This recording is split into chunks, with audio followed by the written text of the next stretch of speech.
The United States economy and the stock market are similar, but two different things. If you're taking all of your profits and reinvesting it, you're actively compounding it to grow the whole thing bigger. So $1 million a year means every single year you're making $1 million. Being a millionaire means that you are worth $1 million. What's up, everybody? I am Jaspreet Singh from theminorityMindset.com, where money minds rethink rich. There's a lot more to becoming a millionaire than just making more money. You have to know how to actually use your money the right way. That's why in this video, I'll put together some of our best clips that will show you how to go from zero to millionaire. Let's get into it.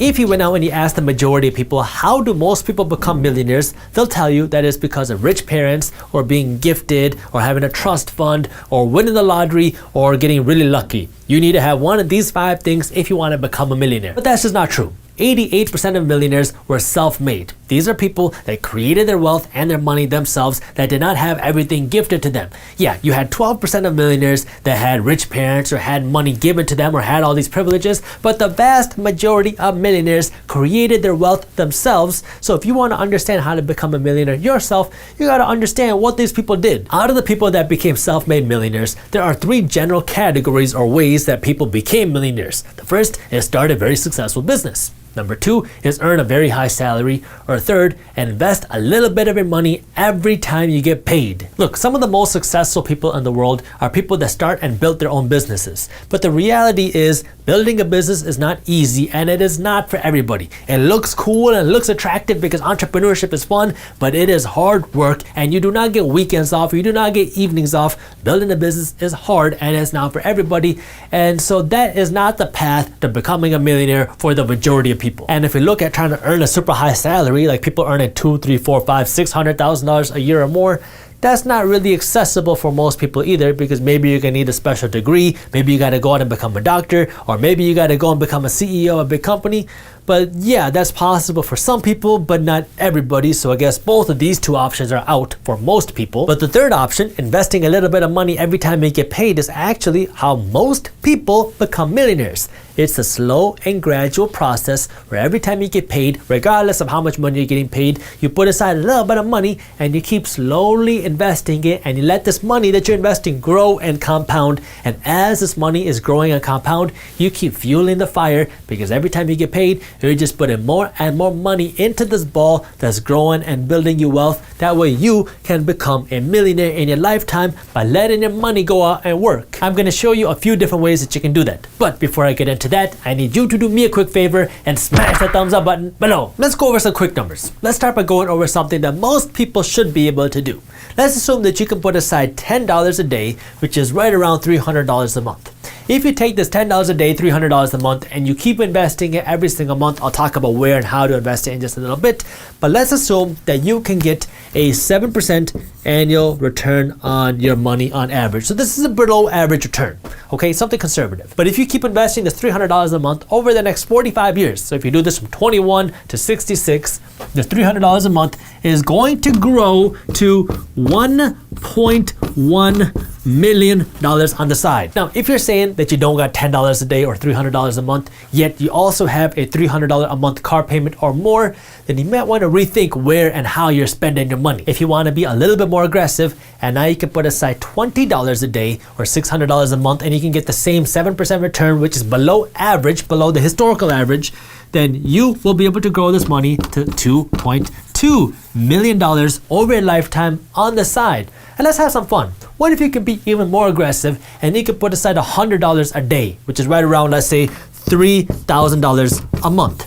If you can do that and you can maintain the same below average return, then over your lifetime, you will be able to grow your money to $11 million on the side. Now, while this all sounds good in theory, it's still theory, because now the question is, how do you actually make it happen? Because me sitting here saying that if you put $300 a month into your investments, that you would have grown it to $1.1 million is kind of like the people who say things like, if you invested 45 cents in Tesla or Bitcoin, then the 45-cent investment would have been worth $4.4 million today. So you are very not smart for not making that 44-cent investment 20 years ago.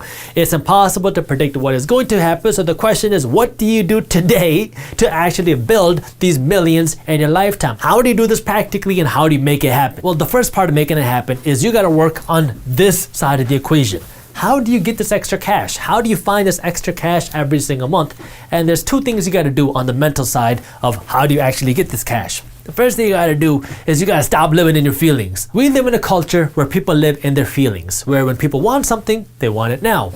And when you want it now, you're gonna do whatever it takes to get it. And when I say do whatever it takes, I don't mean put in the hustle and get the cash to actually be able to afford it. I mean do whatever it takes, like put it on your credit card or finance it or pay it off in installments. If the way your mind works is I just made $1,000, so how can I spend this $1,000? I can go on this vacation, I can buy these shoes, I can go out to eat here. You will never have a chance to achieve this. It's not possible. Okay, because the first thing you got to do is you got to break out of your feelings and understand that now anytime you get paid does not mean that you got to go out and spend this money. Anytime you get paid means now you have more money to invest because you got to put some money aside towards your investments. So the first thing you got to do is you got to stop living in your feelings, and then you got to stop spending all your money. You got to figure out what the right investment amount is for you. I recommend 15% of your income. So anytime you make $1, 15 cents should go towards your investments, but I'm just a random guy on YouTube. You got to make your own decisions. The second thing you do after you start putting some extra money aside is now you got to start growing the pot. You got to start earning more money. The thing that bugs me about traditional financial planners and traditional financial planning is that traditional financial planning focuses just on pinching pennies. But the thing that you got to understand is that at the end of the day, a penny saved is just a penny. Yes, you should not be blowing all your money. Yes, you should not spend your money as soon as you get it. Yes, you got to be smart with your money. But I also want you to work to grow the pie instead of just working to figure out how can you squeeze some extra pennies, because at the end of the day, there's a limit to how little you can spend, but there's no limit to how much you can earn. So once you understand how to spend your money, once you understand how to live below your means, once you understand how to build a system where anytime you get paid, 15% of your paycheck is automatically going to get invested, the next thing you got to do is worry about how can I grow the pie? How can I make the pie bigger? Because if you're making $40,000 a year and you're investing 15%, that's good. But if you're making $400,000 a year and now you're investing 15%, that's even better. Again, going back to the beginning of this video, most people are not going to be able to start their own business, and most people are not going to earn a doctor's salary. But what you can do is you can supplement your income. If you're not happy with how much money you're earning, maybe you can earn a second job. Maybe you can ask for a raise. Maybe you can get a promotion. Maybe you can start a side hustle or do something to earn some extra cash. There are a lot of ways that you can supplement the income that you're getting right now. That way you have more money to grow this pot. That way you have more money going towards your investments. So the first thing you got to do if you want to get this is you got to work on this. That means you got to stop living in your feelings and you got to find a way to earn some more money. That way you have this cash to grow. Once you got this cash right here, the next thing you got to figure out is how do you make this interest, this return on your money? What do you do with this extra cash that you're investing? By the way, if you're interested in learning more about my 15% rule and how to build a financial system that works to build you wealth, to build your savings, that way you understand how to use your money, I already made a video on YouTube where I explained how all of that works. So if you want to watch that video, I will link it for you in the description below. But let's talk about how to actually invest your money now. The whole idea of investing is you want to create this machine that is printing you money without you physically having to work. But in order to create this machine, you got to invest one of two things. Either you got to invest your time or you got to invest your money.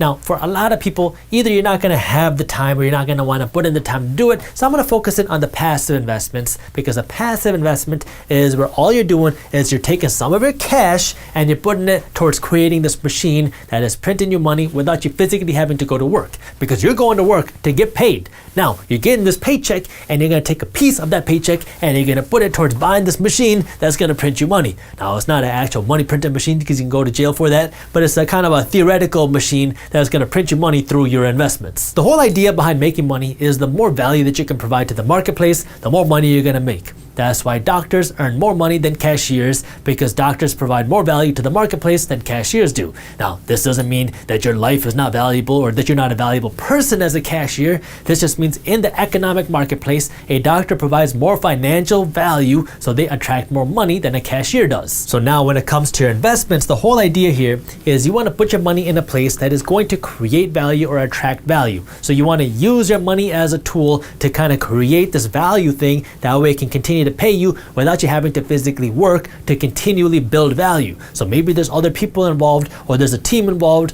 where this machine is now working to build value and create value for you because you have put your money towards it and your time is out doing something else. The most accessible way to do that is by putting your money in the stock market, because the stock market is a place where you can go out and invest in big companies. So Amazon, McDonald's, Facebook, these companies trade on the stock market. So when you go out and you buy shares in a company like Amazon or McDonald's, you become one of the owners of Amazon or McDonald's. Now, you don't get to tell Amazon or McDonald's how to run the company, and you don't got to go to work for Amazon or McDonald's, but when these companies make more money, so do you. Maybe your stock price will go up, because if you buy a stock for $100 a share and it goes up to $200 a share and you sell it, you just made $100. The second way you can make money is through dividends. When a company like McDonald's has a whole bunch of cash in their bank account at the end of the year, they can take some of this cash and just give it away to the shareholders, people like you, investors, through dividends. And so these dividends are literally just cash payments that you get every 3 months, every quarter, for doing nothing except owning the right company. Between 1926 and 2018,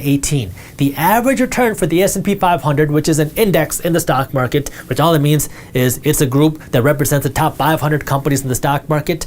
This S&P 500 over those years grew by an average of 10 to 11% a year on average. This doesn't mean that every single year the stock market is going to go up by 10 to 11%. That means over the long run, the stock market has grown by 10 to 11% a year for almost the last 100 years.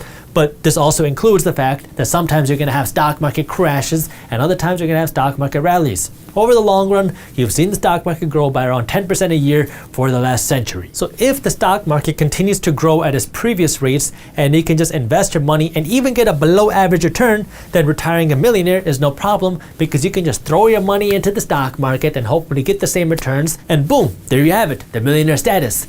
Except there's a couple issues with that. The first issue is many people do not believe that the stock market is going to continue to grow at the same rate that we saw happen over the last century, because our economy is a whole lot bigger, so it's not as easy for our economy to grow as fast as it once did, which is why we might not see the same returns in the stock market over the next century. The second issue is you got to know how to actually invest your money in the market, because if you just take your money and you randomly put it in some stocks, then that doesn't mean you're going to meet the stock market return, right? Because the S&P 500 is an average of 500 companies in the stock market. It's not the entire stock market. During the last century, you had a lot of stocks go bankrupt and go bust. And so if you invest in a company that goes bankrupt or bust, then you lose your money and you won't get these returns even though the stock market went up, because the company you invested in went down. So now, given these circumstances, how can you still get a good return in the stock market if our economy isn't growing as fast as it once used to? And how do you invest your money in the stock market without worrying about the company you invested in going bankrupt? Let's start with this. When it comes to investing, you got to first understand the correlation between risk and return, because in general, you can get a better return if you're willing to take on higher risk. And so if the general stock market sees lower returns in the future, you can still try to get higher returns, but that might mean you have to take on higher risk. Now, one of the ways that you can mitigate risk, meaning lower the risk, is by having the right education and understanding what you're doing, because if you have more knowledge, then you can kind of lower some of this risk. But you got to understand, yes, you can still get higher returns, but you got to understand how to kind of manage this risk too. So the S&P 500 index, the one that I just talked about a minute ago, that was averaging 10 to 11% returns a year, the S&P 500 is a group of the 500 largest and most established companies in the stock market. And so when a company is large and established, it's not going to be able to grow as fast. And so if you want to get better returns, then you're going to have to invest in a company that's a little bit more innovative, that's trying to grow, because now these companies have more room to grow, because when a company is already large and it controls the entire market and it doesn't have that much more room to grow, it can't grow as fast. Versus a company that's smaller and trying to innovate and grow, there's a whole lot of room for opportunity, and so they could see much better returns. So if you're trying to get better returns, then you can't be making the same investment decisions that people were making 30, 40, 50 years ago, because back then in the 70s, if you wanted to invest your money, all you had to do was invest your money in the general stock market, and you knew the United States economy was booming, and you knew the United States economy had a lot of room to grow, and so these big established companies still had so much room for opportunity and growth, which allowed these easy general stock market funds to grow and boom, which allowed people to grow their money and compound their money very quickly. You might not have that same opportunity today just because our economy is so big and these companies are so big, they don't have the same room for growth as they once did, or at least that's what people think. And so if you want to continue to get that same growth, you got to be a little bit more innovative. That means instead of just investing in your traditional large blue chip companies and these funds that give you exposure to the general stock market, maybe you got to start looking at innovative companies or value companies or growth companies, because these are smaller companies that are kind of like more of your startups that have a lot of room for growth. Now, obviously there's more risk here because if you're investing in a startup, there's a chance that this company will fail. But if you want to continue to get those higher returns, you got to start educating yourself here. That way you can make smarter decisions. That way you can get the better returns. Does it come with more risk? Yes, because you are never guaranteed to make money when you invest. You might even lose money. So make sure you always do your own due diligence and never blindly listen to a random guy on YouTube. Now, when it comes to actually investing your money and putting your money to work, there's a couple different ways that you can invest your money in the stock market.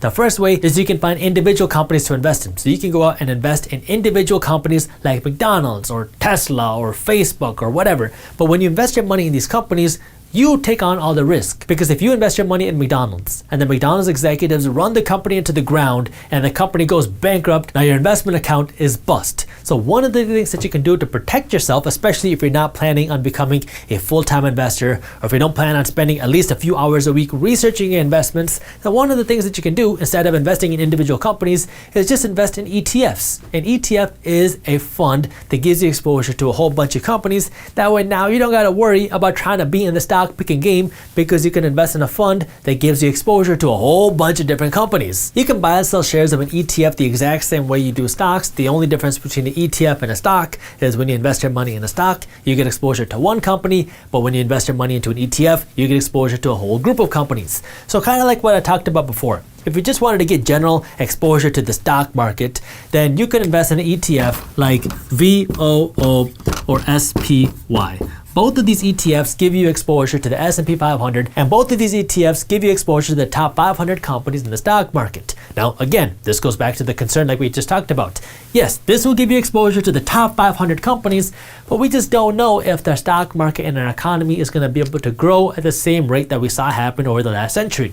Maybe it will, maybe it won't. But the thing that you have to understand about these is these typically come with less risk, because if the economy continues to grow, then chances are our big companies are going to continue to grow, which means chances are these funds are going to continue to grow. So less risk and less potential return, however, is more of a safer investment over the long term. Yes, you might see market crashes, which makes it kind of risky in the short term, but over the long term, if you believe in the United States economy, then these are generally kind of your safer investments. If you're looking for more value type investments where you can hopefully try to see bigger returns but also come with more risk, then you can look at investing in funds like ARKK, this is ARK, and QQQ. Again, these are just examples. Make sure you do your own due diligence, and as a quick disclaimer, I do have some of my own money in VOO and ARK. So these are a couple examples of ETFs that are trying to invest in more of your value companies, more of your innovative companies. That way you can hopefully see bigger returns over the long term. But again, it comes with more risk, so you got to do your own due diligence and understand how to balance it out. The key for this type of stock market investing to work is you got to understand that this is not a one-time investment that you're going to make. This is something that you got to keep consistently investing. Like I talked about that 15% rule earlier, where anytime you get paid, a portion of your paycheck is going to go directly to your investments. That way you're consistently investing a little bit of money. That way investments can compound here. Your money keeps growing here, and you keep adding fuel to the fire, because anytime you get paid, you're adding more money to the fire. You're adding more money to this machine that is working to make you more money. Before I move on to the next way that you can invest your money, if you do want to learn more about how to do this and how to create a passive system that way your money can automatically be invested, and how to find a brokerage that can do this for you for free, our team broke down how to do this on our website, theminoritymindset.com, and you can read that article by clicking the link in the description below. The second way that you can invest your money, which is actually my favorite way to invest my money, is by investing your money in real estate. The way real estate investing works is you can go out and you can buy a property like a house, and when you buy this property, so let's say this is me, I'm going to go out and I'm going to buy this property. Got to draw me a nice mustache.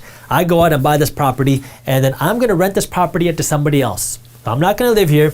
I'm going to let this person come here or their family. They're going to live in this property. They're going to use my house. They're going to live there. And in exchange for them living in my property, Every single month, they're gonna send me a $1,000 check because that is their rent payment. And now out of this $1,000, I'm gonna use this to pay my taxes, my insurance, my maintenance, my management fees, my vacancy costs, and then if I have any debt on the property, it's also gonna pay some debt. And if I do this the right way, I'm gonna have some money left over every single month, and these profits go into my pocket for my investment. The thing that really differentiates real estate investing like this and investing in stocks like I talked about before is when I invest my money in real estate, I am looking for passive income. I am looking for cash flow. The most important thing here is not how much I think this property is going to be worth in 5 years or 10 years. In the stock market, that's what a lot of people are looking for. They're looking for companies that are going to be worth a whole lot more. That way they can sell their stock for a big profit. Here, I'm not really interested in that. The most important thing here is this cash flow. How much money do I gotta invest today, and how much money am I gonna make every single month? So it's a different investment strategy, because here, my goal is that passive income, it's that cash flow, and my investment goal is on a low end 7%, but typically I'm looking for an 8% annual return on my money. So if I invest $100 today, I want to get $8 back next year and the year after that, and on and on and on. So these are the type of returns that I'm looking for when I invest my money in real estate, and this is in the form of passive income or cash flow. The thing that makes real estate a little bit more difficult is in the beginning, while this is called passive income, it's really not passive, especially in the beginning, because you got to jump over this hurdle to understand how real estate investing works, and you got to find the team. I mean, you got to find your real estate agents, your property managers, your contractors, you got to work with city officials, and so if you don't know how any of that works, it's going to be a big time commitment, and you need a lot of capital. Like this property might cost you $100,000, so you're going to need either a lot of cash, you're going to go out to the bank and you got to borrow some money, versus if you're investing your money in the stock market, you can start with $100 and it only takes like 5 minutes. Here, buying a property can take you months. You have this element of non-passiveness because you gotta find the deals, you're gonna renovate them, you gotta get them leased out. But once you get the hang of things, and once you get this property ready to go, you can hand over the keys to a property management company, and then it can be fully passive if you know how to do it. And so it takes that hurdle to jump over, but once you jump over that, then it can be completely passive. Now again, the key here to succeed over the long term is to keep compounding your money. That means when you have this money growing in this real estate property, you got this passive income coming in, you can do a couple things with it. You can use this money to go out and go on a nice vacation, or you can reinvest this money to go out and buy a new property. So that means over the years, you're gonna save up some more cash to buy another property, and then you're gonna use this cash to buy you more properties as well. So this cash should help you, fuel you to buy more properties quicker. That way you can increase the amount of cash flow and passive income you have. So it's kind of this compound interest game, where it's how fast can you accumulate these properties and how fast can you grow this passive income. But now, once you understand all the things that I talked about, first you got to understand the mental game, where you got to stop living in your feelings and you got to stop spending all your money. And then you got to work on how to grow the pie. How can you attract more money that we have more money to invest? Then it's all about investing your money, and you got to know your goals. Now you got to invest your money into places where you're going to grow your money.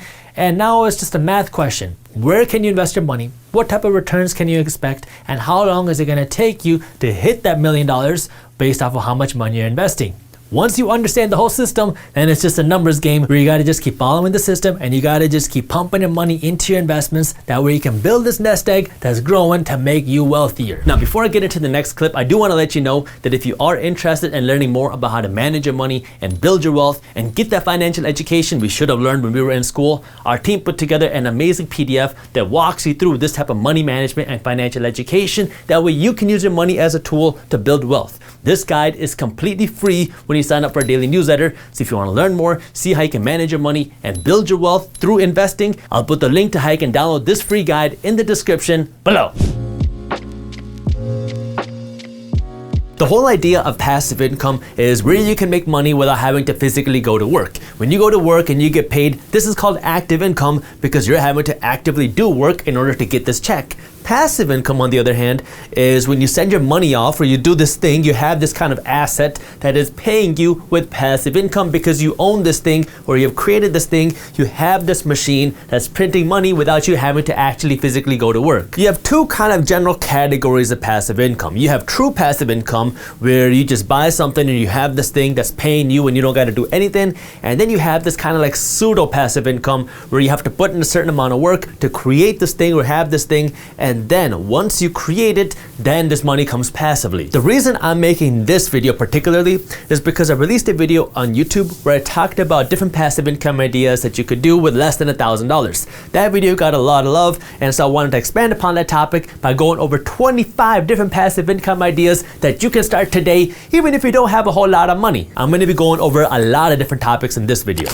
and so I don't bombard you with a whole bunch of information that you might not need. If you do want to learn more about anything that I do talk about in this video, I'm going to have links for you in the description below. The first passive income idea is by investing in dividend paying stocks. This is a type of true passive income. So some of the biggest companies in the world trade on the stock market, and you as an investor, as a regular person, have the opportunity to be one of the owners of these big companies by investing in their stocks on the stock market. Now, some of these big companies will have a lot of cash in their bank account at the end of the year, and there's three things that they can do with this cash. They can save some of this cash for emergencies, they can invest this cash back into their company, or they can reward their shareholders, you, the investor, by just giving you a check. This passive income that a company pays you is called a dividend, and most companies that pay a dividend pay out their dividend every 3 months. So if you invest in a dividend paying company, every 3 months or so, you are going to get some cash deposited into your account for doing nothing except owning a company that pays a dividend. Not every company pays a dividend, so this is something you got to do a little bit of research on, because the companies that typically pay dividends are your bigger and more mature companies, because these are companies that don't want to invest all their cash back into their company because they're already big, they're already mature, they're already established, and so when they have all this extra cash in their bank account at the end of the year, they just distribute this to their shareholders, their investors, people like you who own the stock, and that way you can get your dividend without doing anything except just owning the stock. I'll give you a quick example of what I mean. So Verizon pays out a dividend, and at the time of me recording this video, Verizon's dividend is $2.51 a share, which is right around a 4.5% yield. So if you went out and you spent $100 buying the Verizon stock, after 1 year, they will give you $4.50 in passive income. This is purely passive income. You don't got to do anything except just own the stock, and that is in addition to you owning the stock. So if the stock price goes up, that's icing on the cake, because this dividend is something they give you just for owning the stock. Some other popular dividend paying stocks include McDonald's, which is paying out a 2.5% yield, IBM, which is paying around a 5.5% yield,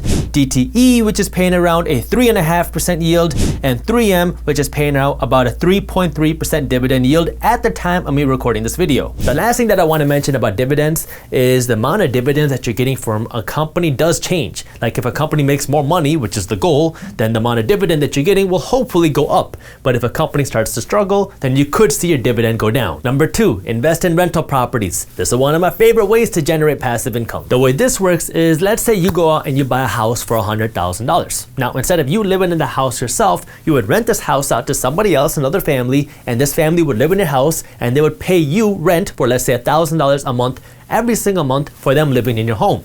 The great thing about this is once you own this house, once you own this asset, you don't got to do any physical work to continue getting paid, because now these people that are living in your home are going to have to pay you every single month for living in your property. So once you own the asset, the home, now this home is going to continue producing cash flow as long as you have people living there. The thing about real estate investing, I'll tell you from personal experience, is in the beginning, it is not going to be passive. You have this kind of like hurdle that you have to jump over to understand how real estate investing works. But once you get over the hurdle, real estate investing can be completely passive, because you can pass on all of your day-to-day duties to a property management company. A property management company's job is to essentially handle all the day-to-day stuff with managing a rental property. They will find you tenants. They will qualify your tenants. They will do the background check, their credit check, screen them and approve them and put them into your property. Then once the tenant is in the property, your property manager's job will be to make sure your tenant pays, make sure they pay on time. If there are fines, to make sure they assess them, to make sure the property is taken care of, to make sure the property bills are paid, to make sure property taxes are paid, and to make sure all the work, if there's work that comes up, is taken care of. That way all you got to do is collect the checks. Again, it takes a little bit of work to get there, but once you get there, real estate can be completely passive. Investing in rental properties, real estate, does take more capital, but it's a great way for you to invest your money and own a physical asset that's paying you with passive income. 3, put your savings into a high interest savings account. Most traditional banks are paying you next to nothing on your savings. So if you save your cash at Bank of America or Chase or one of these big traditional banks, chances are your savings account is giving you nothing, no matter how much money you have sitting there. But thanks to the internet, there's been this growth of online banks which will pay you a much better return on your savings than you're going to get in one of these traditional banks, because these online banks don't have the same retail presence. They don't have to pay for rent. They don't have to pay for tellers. They don't have to pay for utilities at all these physical locations, and so they can reward you with a higher interest rate on your savings. The reputable online banks work just like your traditional physical banks. They're FDIC insured, your money is protected, and you can access your cash whenever you want. The real difference is one is online, one isn't. I have an account at an online bank and a physical bank where I keep most of my savings in my online bank because it pays me a better interest rate, while my checking account is at a traditional bank right now. One little caveat that I want to give you about these high interest savings account is that this high interest savings account is not a substitute to investing your money. This is just a way for you to save your money and get a little bit of a better return and not get all of your savings eaten away by inflation, because now this online bank account gives you a little bit of a better return. That way you can earn more money in your savings. Fourth, you can monetize your knowledge by selling a class online at Udemy or Skillshare or Coursera. These platforms are marketplaces for education. And so let's say you go out and you create a class on how to be good looking. Now, you create this class one time and then you can put it on one of these platforms. Once it is on one of these platforms, if people search how to be good looking, your class might pop up and then they can purchase your class. And if people purchase this class or watch your class, then you will get paid. Now, each platform works a little bit different as to how the actual monetization process works, but in general, that's how it works. Kind of interestingly, Minority Mindset originally back in the day started on Udemy, because I was working on this other business at the time and I got scammed by this fake marketing company and I had lost a whole bunch of money. And after I lost this money, I went onto Udemy and I created this class called How to Launch a Business Without Getting Screwed Over. I charged like $7 for it. It's not available anymore, but people started enrolling in this class and it created this kind of passive income for a little while until I removed the class, because I created this class and I put it on Udemy and then people started buying it. Now, we've become more mature. Instead of me selling a class on Udemy, I ask you to smash that thumbs up button below. Number 5 is you can invest in crowdfunded real estate. The alternative to investing in physical rental properties, which can take a lot of money and a lot of time and a lot of effort, is to invest in crowdfunded real estate, where now you're investing in a fund which gives you exposure to a whole real estate investment portfolio. This is what crowdfunded real estate is, and as the properties in your portfolio become more valuable, you make more money, and as these properties make income from rent, you make some dividends. The great thing about crowdfunded real estate is you don't got to do any of the physical work. You don't got to find the property or do the renovation or deal with tenants. All you got to do is invest your money into this fund, and you don't need as much money to invest in crowdfunded real estate because you're not buying the whole property. You can invest a little bit of money and get a piece of the pie. Again, if you want to learn more about how to do this, I'm going to link some resources for you in the description below. Number 6 is you can sell an ebook on Amazon. If you like writing, this could be a great one for you, because the way this works is you're going to write a book. It doesn't have to be super long, but you're going to write this book and then you're going to get it published on Amazon as an ebook. You don't got to worry about getting a publisher or do all that marketing or anything. You just got to get it on Amazon. Once it's on Amazon, you can do a little bit of SEO work, so when people are searching topics related to your ebook will pop up, and then anytime somebody buys your ebook, they will be able to download it and you get your royalties. Depending on how good your book is and what the topic is, once you get it up and running, this could be a way for you to make a few $100s a month consistently without really having to do much work once it's listed. Number 7, rent out your car. If you have a car that you're not using all the time, you can use a platform like Turo and rent your car out to somebody else and let them pay you for using your car. You can add in whatever restrictions you want when people are driving your car, but if your car is just sitting there doing nothing, you might as well make some money off of it by letting somebody else drive it. Number 8, if you got some extra space, rent out your home. If you have a basement that you're not using, or an extra room like a guest room that you're not using,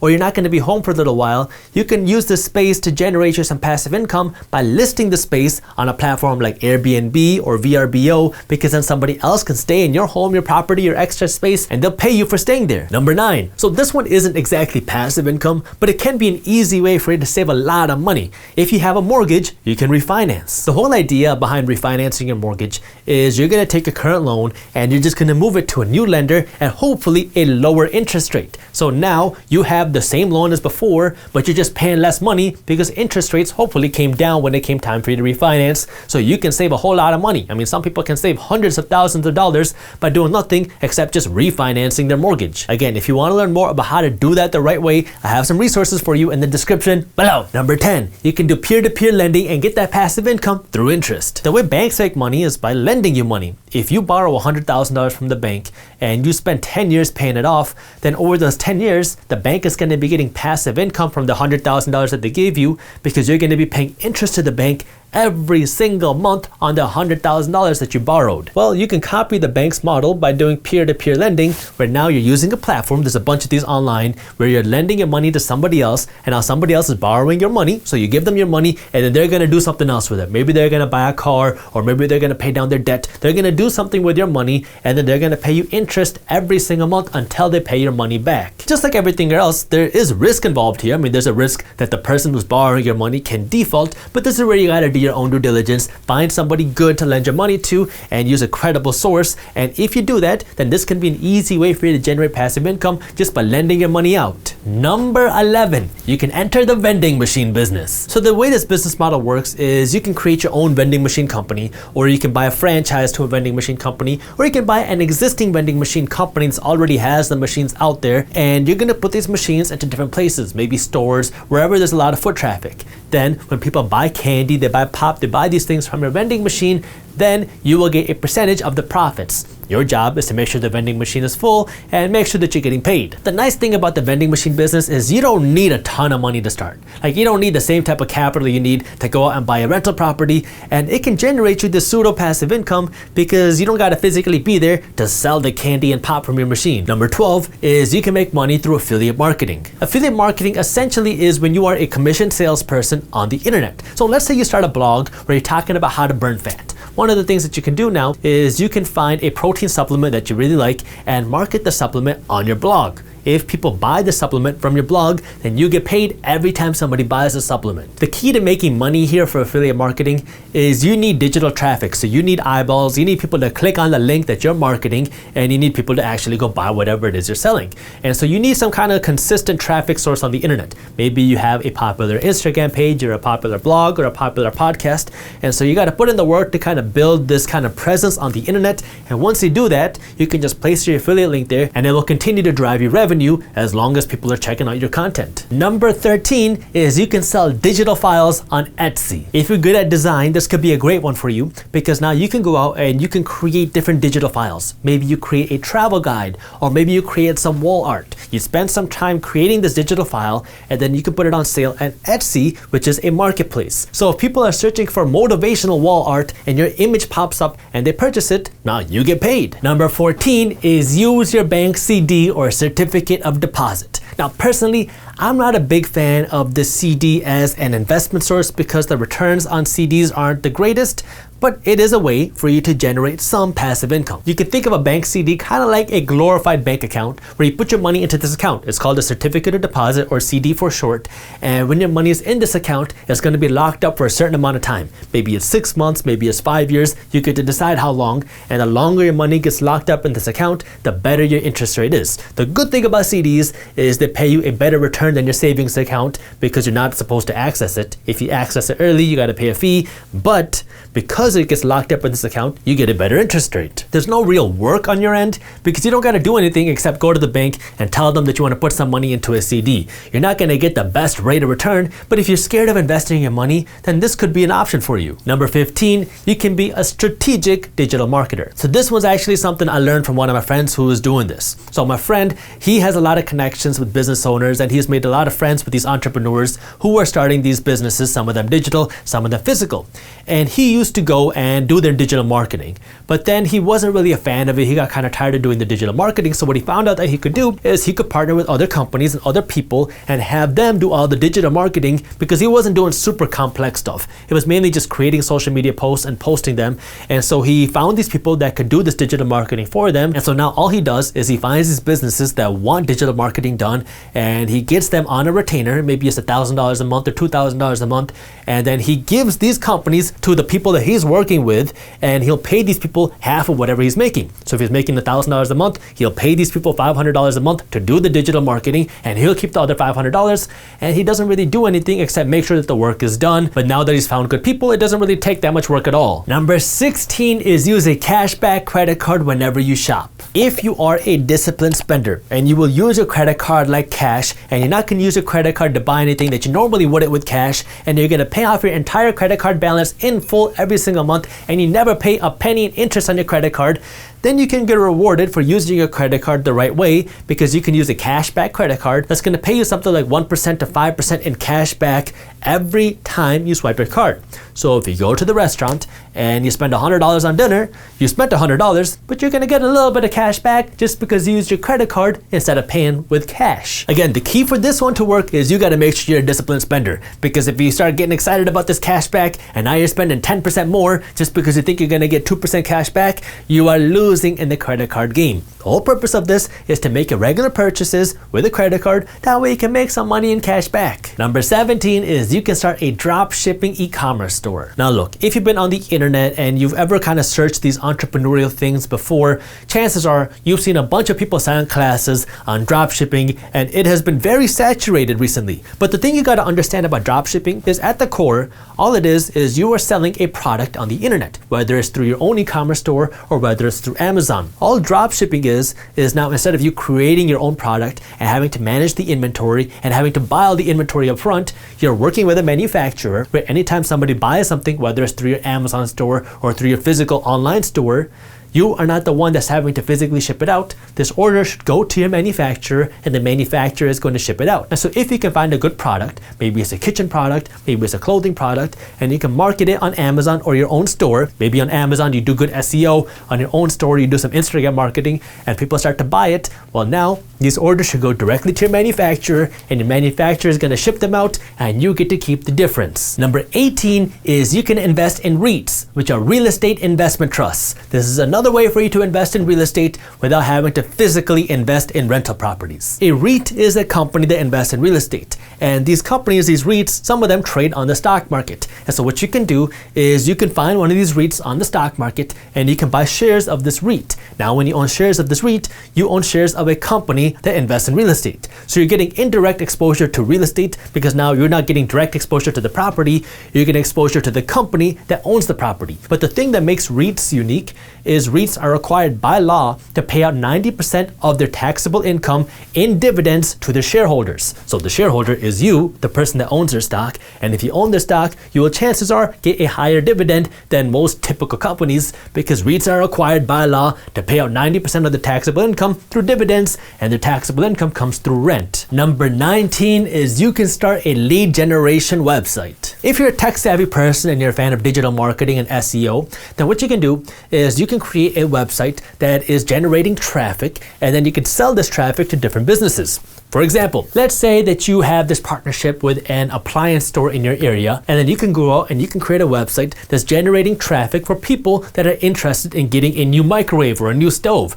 Then what you can do is you can sell this traffic to a store, an appliance store in your area that's looking for people who want to buy a new stove or a microwave. The whole idea behind this is you're probably going to work with a few appliance stores in your area, because these companies might not have the best web traffic, and then they're going to pay you for every lead that you send them. And so this will all be digitalized. So anytime somebody from your website goes to one of these stores or fills out a form at one of these stores' websites, you will get paid. Number 20 is you can sell photos on Shutterstock. If you like taking pictures and you go on vacation and you take these beautiful photos of the Grand Canyon, now you can just keep these photos in your photo album, or you can also take some of these photos, put them on Shutterstock, and if somebody uses one of these photos, they're going to have to pay you money. You're not going to make a ton of money if one person uses your photo, but if you like taking pictures and you take a lot of pictures, this can be another place for you to put your pictures, and now you can monetize on the pictures that you're already taking. Number 21, you can rent out your parking spot. So this one's reserved for those of you that live in big cities, because if you have an extra parking lot, you can rent it out to somebody else, let them use your parking lot, and they're gonna have to pay you every single month. One of my good friends lives in downtown Seattle, and the condo that he lives in gives him 2 parking spots, but he only has 1 car, and so he rents out his second parking spot for $300 a month. And this is no work that he has to do. He just lets somebody else use his parking spot, and every month he gets an extra $300. Number 22, you can be a house sitter. This one takes a little bit of work to get started, but the whole idea behind house sitting is somebody might not be home for a week or a month, and they don't want to keep their home empty, and so they would pay you to kind of live in their home for the time that they're not there. The thing with this is you got to verify yourself as being a credible person and a trustable person, but once you can do that, then you can get paid to just live your life in somebody else's house because they just want somebody to live there while they're gone. Number 23. You can buy an online blog that's already generating revenue. So blogs on the internet can make money a few different ways. They can make money through advertising, they can make money through sponsorships, they can make money through affiliate deals. And so if a blog is already making money, sometimes a blog owner is gonna wanna get out of the business and they'll just sell this blog, take the cash, and then go do something else. This is where you can come in, find a blog that's already generating revenue, that's already established, and purchase it, and now you have just bought a new income stream. There are a ton of sites on the internet to help facilitate these type of transactions where you can go out and buy an already existing business on the internet like a blog. The thing that you got to understand here is if you've never operated a blog or you have no idea of what the niche is, like if you're buying a fitness blog and you know nothing about the fitness industry, it's going to be a little bit tough because once you buy the blog, you do got to make sure it's maintained, and if you're not doing it, you can hire somebody else to do it, but you got to have a little bit of expertise because if this blog just kind of goes stale, then you're going to see its revenue go down. Number 24, you can use your car as an advertising billboard. If you don't mind using your car as a billboard for somebody else, then you can go to a website like Carvertise and Rapify and Vugo, and these companies will pay you because they work with other companies. They'll pay you $100 to $200 a month depending on how much you advertise and what you're working with to just market somebody else's company on your car. And finally, number 25, I couldn't make a video on this topic without mentioning creating digital content. So this one isn't like pure passive, it's more kind of like pseudo passive because it takes a ton of work in the beginning. But if you can build this content hub on the internet that people are going to, whether it's an Instagram page or a blog or a podcast or maybe even YouTube, then you can continue to generate advertising dollars or sponsorship dollars or affiliate dollars without you really having to do that much more work because you have built this central hub of content, and anytime people go on it, you will get paid. Here's the thing, you can make a lot of money creating digital content, but in order to continue growing the revenue, you got to keep creating more content. Like for example, this video that you're watching right now will make me money for as long as this video is up there. Like if you're watching this video a year from now or 2 years from now, that means our company is still generating revenue today for the video that we created back in 2021. Anytime somebody watches our video, YouTube pays us a little bit of money. Now, it's not a ton of money that we're making per view. I think YouTube pays us something like a penny per view. So it's not a ton of money per view, but it's something that can continue to generate your revenue for years into the future because once you create this content once, people can watch it for years and years and years. There are 4 general ways that you can become a millionaire. The first way is you can be given this money. Maybe you win the lottery, maybe you win the genetic lottery, you have rich parents, or you have a rich uncle who just gives you $1 million. I can't help you out with who your parents are or who your rich family members are, so I can't give you much advice there, but that's one way that you can become a millionaire. Number 2 is you can make $1 million from your job if you have a very high paying job. If you are an executive at a very big company, if you are a super high paid professional, maybe a super high paid doctor, you can make $1 million.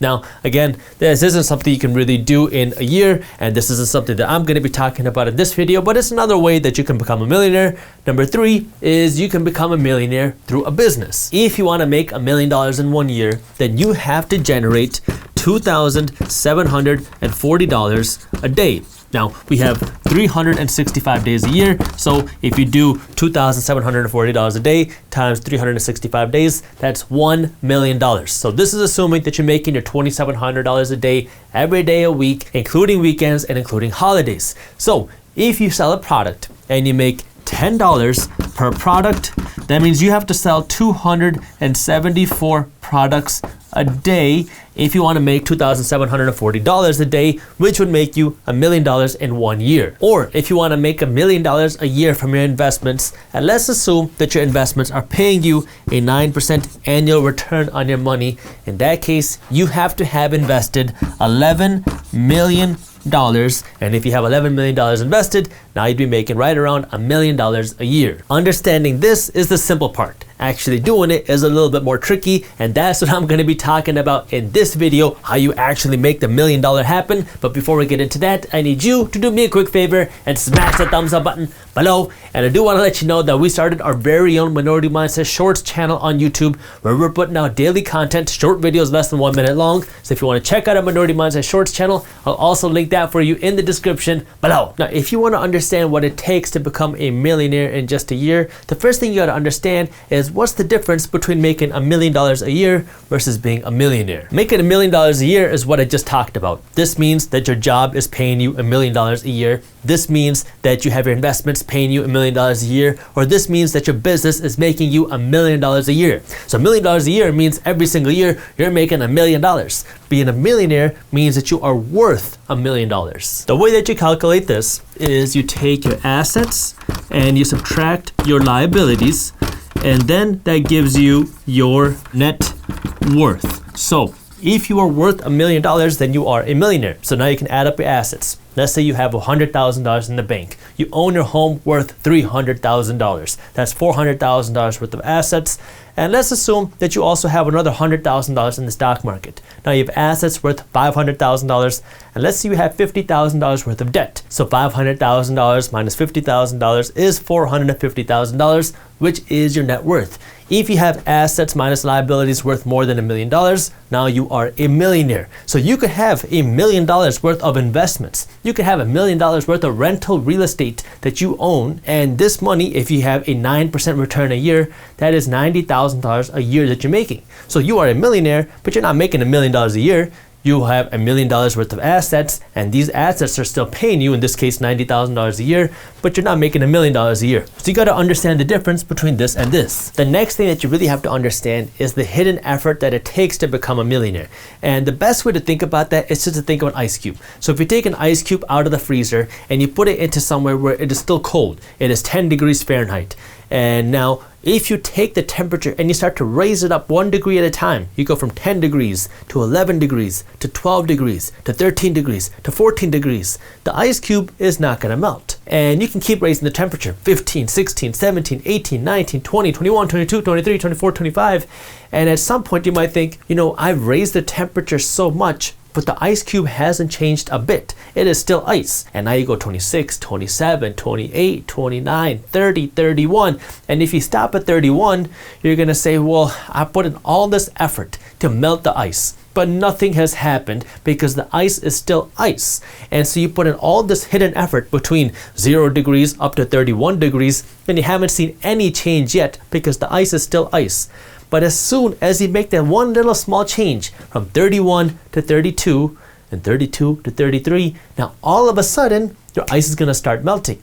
And so all you had to go was just that one kind of little degree more, and now you hit that breaking point. You hit the melting point, and now this ice is going to turn to water. And so the way to becoming a millionaire works the exact same way. You have all this hidden effort that you're gonna have to put in, all this hidden work that you're gonna have to put in that you might not see kind of where the results are, but as soon as you hit that breaking point, as soon as you hit the melting point, that's when the results come in. Like, one person could be worth $999,000. They could have $999,000 worth of investments and still they're not a millionaire. And another person could be worth $100. For this person to go and become a millionaire, all this person has to do is get another $1,000 and now they're a millionaire. But for this person to become a millionaire, now they're going to need essentially a whole $1 million. The thing that everybody sees and that everybody gets excited about is how you go from $999,000 to $1 million because now you're a millionaire. But the hard part and the thing that requires all the work is how do you go from here to here? The final steps are going to happen faster and easier. And as you get closer to here, yeah, you'll be able to see much bigger returns in a year and go to that $1 million level.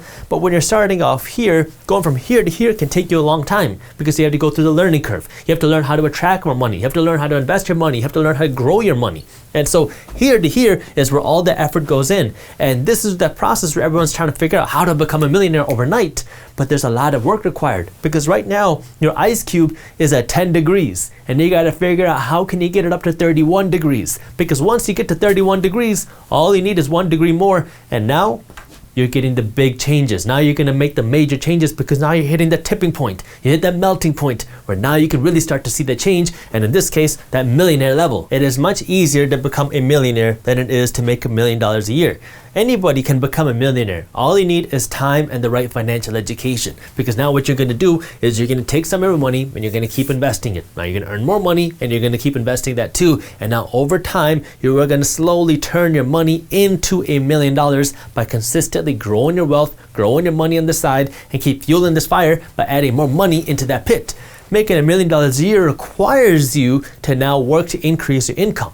Now, a lot of people are not going to be able to make $1 million a year from their job alone. It's just facts. And so what you're going to have to do is you're going to have to work to earn more money. Even 2 jobs are not going to cut it for 99% of people. So if you want to make $1 million a year, you're going to have to start your own business. You're going to have to create your own product, and you're going to have to sell enough of this product to generate $1 million a year. So there's more risk required here, and you're going to have to do different things than just work in a job, but it is possible. But here, this is possible for anyone when you have the right financial education. The last thing that I want you to understand about being a millionaire before we get into actually what you need to do is there's a difference between being a millionaire on paper and actually being a millionaire. So here's an example of that. Let's say you go out and you start investing your money and you buy yourself this rental property, and you bought this property for a steal. You bought it for $150,000. Now, 10 years go by, and let's assume that a lot of money flows into this neighborhood. You have new businesses coming in, you have a lot of people that want to live here, and now all of a sudden the property values in this area start skyrocketing,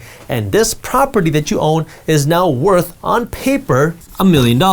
And so now you own $1 million property, and you bought this property for $150,000, and this other money, this $150,000 to $1 million, is almost like imaginary money right now, because that is what your property is worth. But you don't actually know that for sure until you sell your property, because the price of any asset is determined by what it will actually sell for. Because you might think it's worth $1 million, but if no one's willing to pay you $1 million, then is it really worth $1 million? No. But in this case, let's assume that your property is actually worth $1 million and people are willing to pay you $1 million.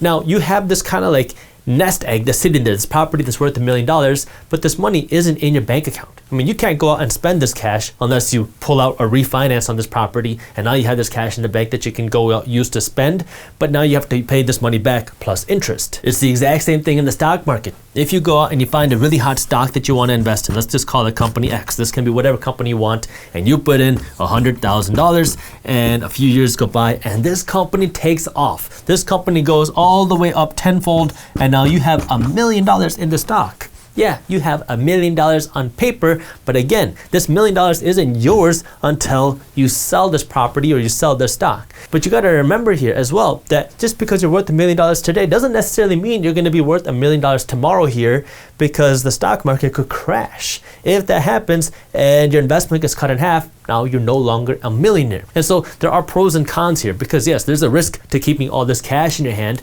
because now your cash is going to be eaten away by inflation, but there's also a risk to keeping your money in the investment, because if the market crashes, if property values fall, or if stock prices fall, now your investment value, your millionaire status, could also fall as well. In general, when it comes to preserving your wealth over the long term, you want to have your money in assets, not cash, because cash is always losing value, because as more money is printed, your cash gets diluted and your cash loses value. But assets over the long term go up. Yes, there can be crashes, but over the long term, if you have a good asset, it will hopefully continue to go up. This is where having a good strategy with your money and your investments is so important, because you want to make sure that you're protected against anything. So this could mean investing your money for passive income or cash flow. That's these properties. Even if property values fall, you still have enough cash flow to support you and your lifestyle. And that could also mean by diversifying your money into different assets or asset classes. That might mean having some money in stocks. That might mean investing in different stock sectors. That might mean investing in different stock markets across the world. That might mean investing in different assets like stocks and real estate, maybe cryptocurrency. Now, let's go back to the original question of how can you actually become a millionaire? By the way, if you are interested in learning more about how to actually manage your money and invest your money, that's why we wrote a free guide on money management and investing, and you can read this guide for free when you sign up for our daily newsletter. So if you want to read our free guide and start getting a newsletter, I got the link to how you can do that in the description below. But one of the easiest things that you can do is create a financial system for your money. I like to call it our 75, 15, 10 plan. This is one of the things that I recommend. You don't have to follow this plan exactly, but just one of my recommendations. What this says now is for every dollar that you earn, 75 cents is the maximum that you can spend 15 cents is the minimum you should be investing, and 10 cents is the minimum you should be saving. Once you have a good savings cushion, emergency cushion, this could mean somewhere between 3 months and a year's worth of expenses depending on your risk tolerance. You want to take this saving money and put it here towards your investments, because your investments are what's going to make you wealthy. And so the faster you can invest your money, the more aggressively that you can invest, the faster that you're going to hit this $1 million number or whatever number you're going for. That way you can build your wealth and stop working so much, because now you have your investments paying for your lifestyle. Now it's just a matter of math. If you can invest $625 a month and you can get a reasonable 8% return on your money, which is about the average stock market and real estate return. Sometimes you'll see more, sometimes you'll see less, but that's kind of a good average. If you can maintain an average 8% return in 31 years, you will be a millionaire. If you can invest $1,000 a month, now it won't take you 31 years, assuming you can get the same 8% return. Now it's going to take you right around 25 years to become a millionaire. If you can invest $2,000 a month, now if you get that same 8% return, it's going to take you right around 18 years to become a millionaire. And just for some fun, let's assume now that you can invest $5,000 a month at the same 8% return. Now it's going to take you 10 years in order to become a millionaire. Now, obviously, it's going to take more money for you to invest more money. And this is where, okay, you have a financial system. Now, if you want to fuel this financial system, you have to have more money coming into your system. So maybe you're making money from your job and you can invest somewhere between $300 to $600 a month, depending on what your income is.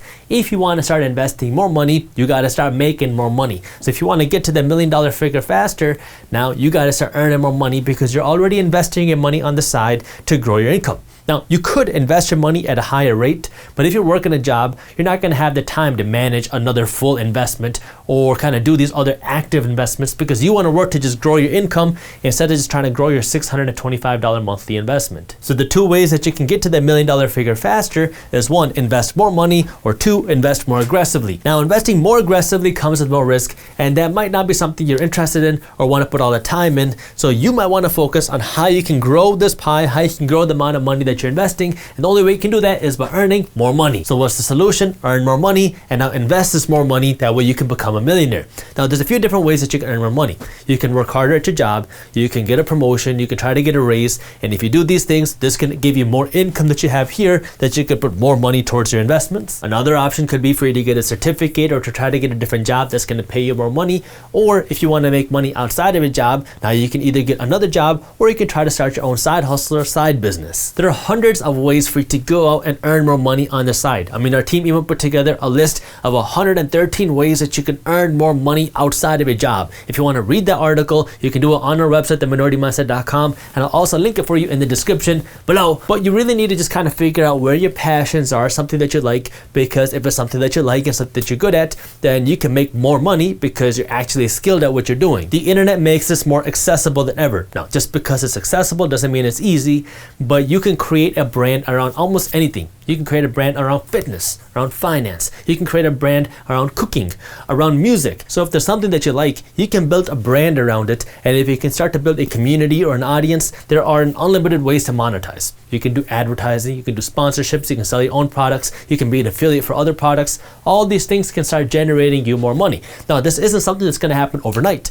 Again, it's like kind of melting the ice cube. It's going to take a lot of time and a lot of work to kind of get to that point, the tipping point, where now you can start making good money. But if you can put in that work, then there's a way for you to make money. And what you're doing doesn't have to be a digital company either. I mean, if you like making cakes, you can bake cakes and sell them to your friends, sell them to businesses and corporations when they have their events. And so you gotta just kind of figure out what you like and now turn this skill, turn this passion into something that can make you money. If you want to be a millionaire, you have to have $1 million worth of assets. For you to have $1 million worth of assets, you have to have some money. That way you can go in and buy assets. One way to get this money is from your job. But if this is not enough, or it's not going to take you there fast enough, you got to start making more money. How do you make more money? Well, now you can get more money from your job, you can work another job, or you can start a side business or a side hustle. So this side hustle is a way for you to earn more money. That way you have more money going into your funnel, more money going into investments. These are things that are going to make you wealth while you're working to earn more money. So you earn more money and your money works to build you wealth. The whole idea behind compound interest is you're going to invest some money today, this money is going to grow, and now you have your money working hard to make you money, and the money that your money made working hard to make you money. So it's almost like your money is having babies, and your money is just going to keep compounding and growing, which means you have more money working hard to make you money. Even if you're not investing your money in the traditional sense, you should hopefully still be earning this type of compound interest, because if you go to work every single day, you're compounding your knowledge and your skills. And so the longer you go to work, the more skills you're going to learn, and the more valuable you're going to be as an employee. That's why as you get older, your pay should hopefully go up too, because you're compounding your knowledge, you're compounding your skills, and now you're more valuable, which means you should be getting paid more money. It's the same concept with your money, except more money doesn't give you more skills, it just gives you more power. Like this $100 bill doesn't have more skills than this $20 bill does, it just has more power, because assuming that $1 will buy me a machine that's gonna make me a nickel, now with this $100 bill, I can buy 100 of those machines. With this $20 bill, I can only buy 20 of those machines. So I'm going to be able to earn more nickels with this $100 bill than this, just because I got more power with this piece of paper than this one. But this is where compounding becomes so powerful, because every dollar I earn will buy me another machine that makes me a nickel, and I need 20 nickels to earn a dollar. This $20 bill will get me 20 nickels, which will buy me one more nickel making machine.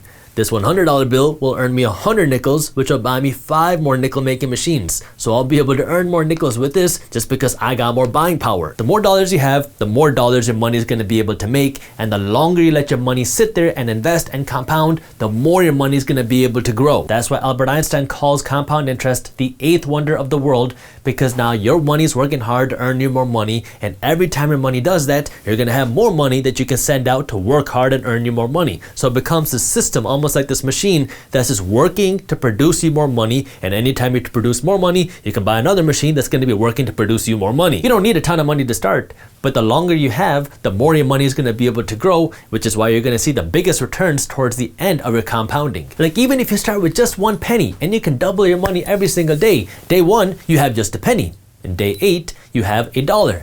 By day 21, you have $10,000. Now your money is really starting to grow. And by day 30, you're going to have over $5 million, and you started with just a penny. Now, I already know what you're thinking. But Jaspreet, if it was so easy for me to double a penny, I'd already be doing that right now. Now, I know it's not easy to double your money every single day, and that's not the goal, but you can do this over time. There's a couple different strategies that you can follow to compound your money and really build your wealth over time. There's an active strategy and a passive way. I'm going to be going over this, but before I do, I need you to do me a quick favor and compound that thumbs up button below. Actively compounding your money is literally what the word says it is. You are being active, and you are buying something, selling it, and now you're using your profits to go buy something else. You see this all the time in real estate. You go out and you buy a $100,000 property, you renovate it, whatever, you fix it up, and you go sell this property for $150,000. Now instead of going and buying another $100,000 property, you go out and you buy a $150,000 property and you renovate it, and now you sell it for $225,000. And so slowly you are growing your money and compounding your money because you can do bigger deals.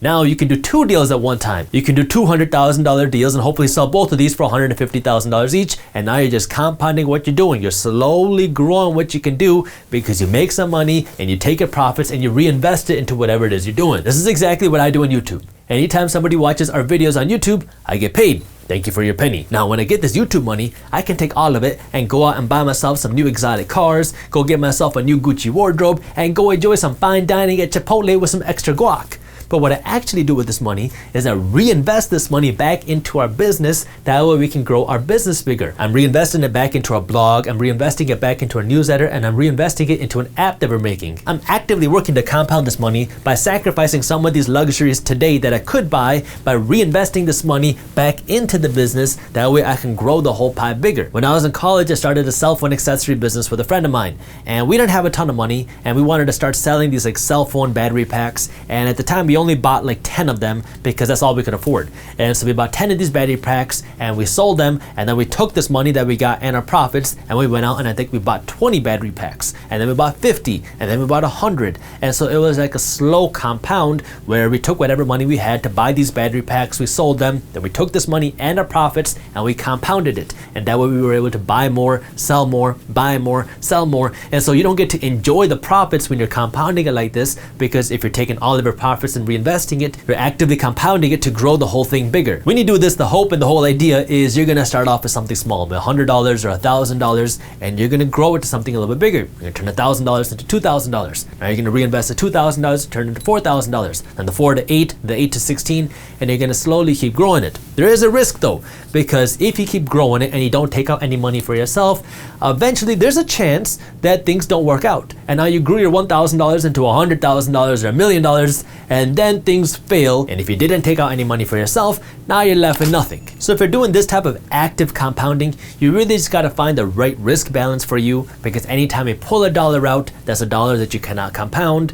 But if you keep the dollars in there, then you take on more risk. I mean, this is one of the things that made Elon Musk so financially successful, because in the early stages of his career, when he would make $25 million, he would reinvest all of this money back into his business, and he would leave nothing for himself, because he wanted to compound and grow his dreams and his wealth by taking every dollar he had and throwing it back into his beliefs. The second way you can compound your money is the passive way, and this is what a lot of people think about when they think of compound investing, because now what you're doing is you were taking your money and you're putting it into an investment. You're going to let your money grow, and anytime your money makes money, you are going to reinvest that money back into it. That way this money that you have growing is going to keep growing even if you don't add money into the pot, because your money is growing and this new money is going to be working to make you money too. When I was in high school, anytime we talked about compounding or investing your money in my math class, the example that my teacher always gave me was investing your money in a CD in the bank or a savings account. So the way it works is you put your money in the bank, either in a CD or a bank account, and then your money is going to grow. And as your money sits there, it will compound and grow, because now this money that your money made will grow even more. But the interesting thing about this, so if we write bank account, you're not going to get a very good return, especially nowadays. A savings account nowadays is going to pay you like 0.1% if you're lucky, and a CD is going to pay you 1% if you're lucky. So if we look at this where you get a 1% return on your money, and I'm being very generous here, it is going to take you a long time for you to double your money. At this rate, keeping your money in the bank is going to take you 72 years to double your money. So you're not building wealth in this lifetime. Maybe your great grandkids will have some decent money to play with. If you're really looking to compound your money and grow your money, then you need to be putting your money in assets. So this would be things like the stock market. If you're investing in your money in the stock market, the goal is to grow your money by investing in companies that you believe in, because over time these companies are going to make more money, which will make the stock price more valuable for you.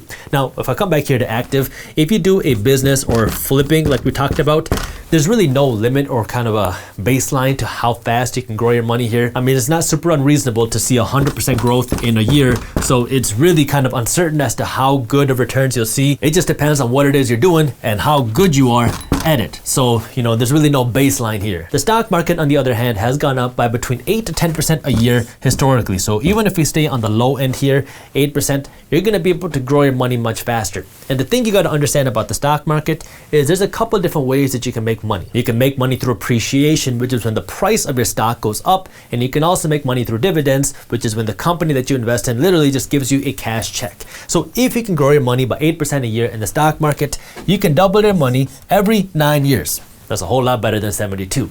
Now, if we kind of really look at compounding your money, this is where a lot of people assume that you have to invest in dividend-paying companies, which are companies that pay you cash payments. That way you can compound your money, because in that case, when you get this dividend, then you could reinvest this dividend back into the stock market and buy more shares. That way now your money is actually growing. So you invest in a dividend-paying company, this company gives you some cash, then your money automatically gets invested. That way you can own more shares, and now as you own more shares, you're going to get more dividends. As you get more dividends, you can buy more shares. So it creates this reoccurring cycle of growth and compounding. This dividend reinvestment strategy is a great way for you to build your own wealth, because now anytime you get paid, you're going to automatically reinvest this money. If you want to learn more about how to do that, our team broke this down in an amazing article on our website where it shows you, one, how to do this reinvestment, how to invest in companies, and how to find a good brokerage that does this. So if you want to learn more about how to do that, I'll link the article for you in the description below. But what I also want you to understand is that not every company pays a dividend. The only companies that really pay dividends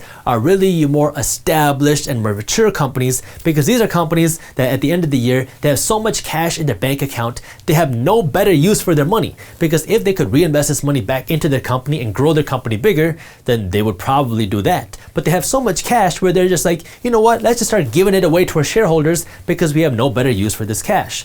And so people assume that the only way to compound their money is to invest in dividend-paying companies because these are companies that are giving you cash, and when you get this cash, you can reinvest it.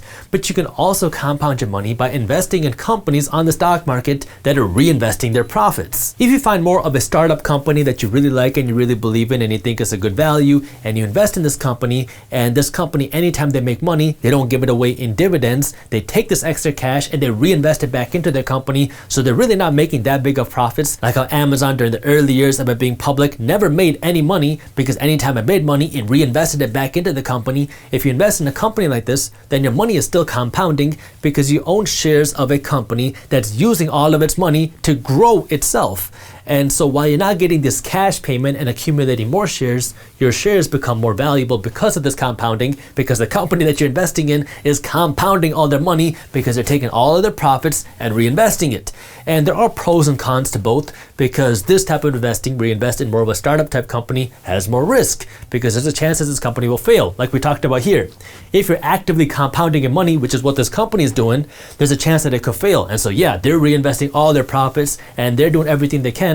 But if this strategy fails, then there goes your investment. But on the flip side, with these dividend investments, because these dividend paying companies are typically larger and more mature, you're going to have a safer investment, which usually comes with a smaller return. So you might not see the stock price go up as fast, and your average dividend is typically somewhere in the 2 to 4% range. It really depends on the company, so it's not anything huge, and hopefully it will go up over time, but you just got to kind of understand where you want to be. It comes with lower returns here, higher potential returns here, but more risk. The second thing is with dividends, anytime you get paid a dividend, you have to pay taxes on this dividend. So while you take this dividend and you reinvest it, you still have to pay taxes on the money that you made, even though you don't actually get that money in your bank account, because you're, in this case, reinvesting that money. Another way that you can compound your money is by investing your money in real estate. This is my actually favorite place to invest my money, because not only do you get passive income, if you do it right, you will also get the appreciation in the property. And so with real estate, when I invest my money, I'm looking for a 7% annual return on my money, cash on cash minimum. Ideally something closer to 8%, but 7% is my real minimum. Now the thing that you got to understand here is that if I get a 7% return on my money, it's going to take me 10 years to double my money. But in this case, the 7% is a cash on cash return that I'm getting every single year in my pocket. So if I buy a $100,000 property, that means every year I'm making at least $7,000 in profit. Hopefully over time this is going to go up if rent prices go up, but that means I'm making $7,000 a year. And now what I can do is, after 10 years, I will have this cash in the bank that I can use to go out and buy another property, or I can just take my own cash, go out and buy another property, and supplement it with this money that I'm making from real estate.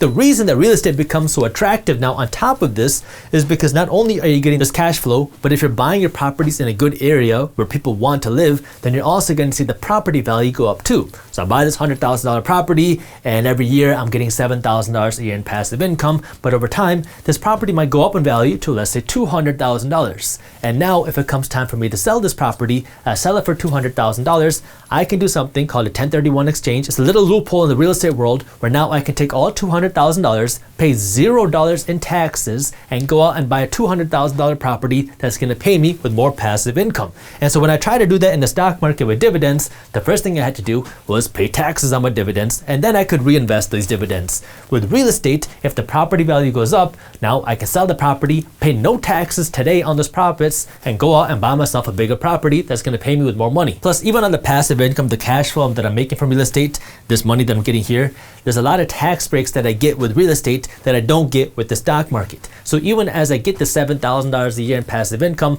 I don't have to pay taxes on all $7,000 because there's other tax deductions that I can take, like something called the depreciation tax deduction, which says that I get to get a deduction because my property is 1 year older. So happy birthday to your property, you get a tax break. So from a tax perspective, you get more benefits here from real estate, but real estate does come with its own downfalls because now you have to deal with more people. Like when you're investing in stocks, you're not dealing with anybody. You can go out and buy shares of Amazon or Lululemon or Chipotle and McDonald's and not have to deal with a single person. You can do this right off your phone. You want to go out and buy a real estate property, you got to have a real estate agent, you got to have a property manager, you got to deal with a contractor, you got to deal with an attorney, and you got to deal with tenants. And so if you don't want to be in that game, the stock market is better for you. Plus with real estate, you're in charge. You're the one that actually has to make sure that your property is generating income, and it's more work on your end because now you got to be the one that's negotiating the deal. And if your tenant doesn't pay, or if your tenant damages the property, that's a cost that you have to pay. pay. And of course, the most obvious thing is that it takes a lot more cash to start investing in real estate than it does to start investing in the stock market. I mean, you can start investing in stocks with as little as $100, but if you want to go out and buy a property, you can't do that for $100, at least not a good property. Now, while it's your decision on where you want to invest your money, here, here, or here, the idea stays the same, that you need to compound your money. The whole idea behind that is anytime you make money, you want to reinvest at least some of it. That way your money is growing and the money your money made is growing. That way you can grow your money quicker and quicker and quicker over time, because the real secret to building wealth is investing. Yes, we talk about that all the time, but if you really want to grow your money quicker, you got to compound your money, which means you got to have more money in the fire that's burning to make you more money. But I guess if you're burning money, that's probably not what you want to be doing. So bad example, but you got to have more money working to make you more money. Now, before I get into the next clip, I do want to let you know that if you are interested in learning more about how to manage your money and build your wealth and get that financial education we should have learned when we were in school, our team put together an amazing PDF that walks you through this type of money management and financial education. That way you can use your money as a tool to build wealth. This guide is completely free when you sign up for our daily newsletter. So if you want to learn more, see how you can manage your money and build your wealth through investing, I'll put the link to how you can download this free guide in the description below.